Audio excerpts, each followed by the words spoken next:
साहब समरी दें, क्या तरीकाकार हो इत्तेहादियों का। तो सर वो भी अब ये सोच रहे हैं कि इस मुल्क को आगे बढ़ाना है तो हल यही है कि आवाम का जहां रद्द अमल है, आवाम जिधर जा रही है और वो नए इंतखाबात की जानिब है। आप समझते हैं हुकूमत भी कोई ऐसा ही फैसला करे जैसा खान साहब की तकरीर में उनकी जानिब से मुतालबा आया?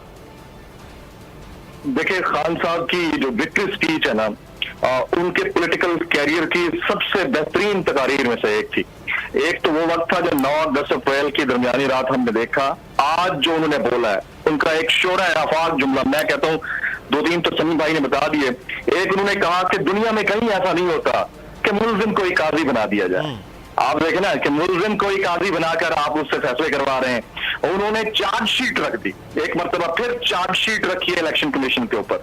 गो के इलेक्शन में अभी तक के जो गैर हतमी गैर सरकारी नताइज हैं उसके मुताबिक अक्सरियत सीट्स की उनके पास है, लेकिन इसके बावजूद उनका कोई कॉन्फिडेंस नहीं है। और वाकईतन तीसरी दुनिया समेत फर्स्ट वर्ल्ड के अंदर भी ऐसा कहीं नहीं होता कि जो अपोजिशन गवर्नमेंट इन वेटिंग होती है उसको कॉन्फिडेंस में लिए जाए बगैर आप एक ऐसे बायस्ड किस्म के इदारे के तहत इलेक्शन करवाएं जिसके ऊपर कॉन्फिडेंस ही नहीं है अपोजिशन को, चाहे वो पार्लियामान के अंदर मौजूद हो या ना हो।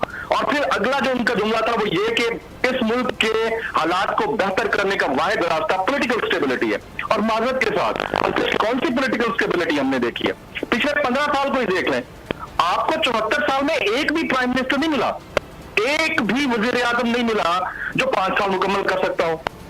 एक ही जमहूरी दौर आया जिसमें सदर ने 5 साल मुकम्मल किए और जरदारी साहब थे, यानी चौथे साल में आपका प्राइम मिनिस्टर फारिग हो जाता है। इस मुल्क में 2.5 महीने के वज़ीर आज़म भी देखे हैं, तो बिल्कुल आप तुमको उन्हें वैलिड पॉइंट रेज किया कि आप पॉलिटिकल स्टेबिलिटी आने दें।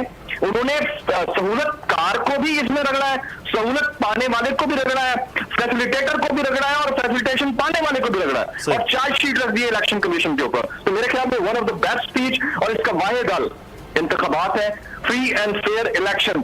अभी भी जो कल इंतखाबात हुए उसमें ये रेस्ट्रिक्शन, हुकूमती मशीनरी, रियासती दबाव, लोगों की गिरफ्तारियां, 2 नंबरियां, वोट का बोगस इस्तेमाल। जमील, ये जो आपने बात की है ना फ्री एंड फेयर, बिल्कुल ये फ्री एंड फेयर इलेक्शन के हवाले से यहाँ से आगाज अपनी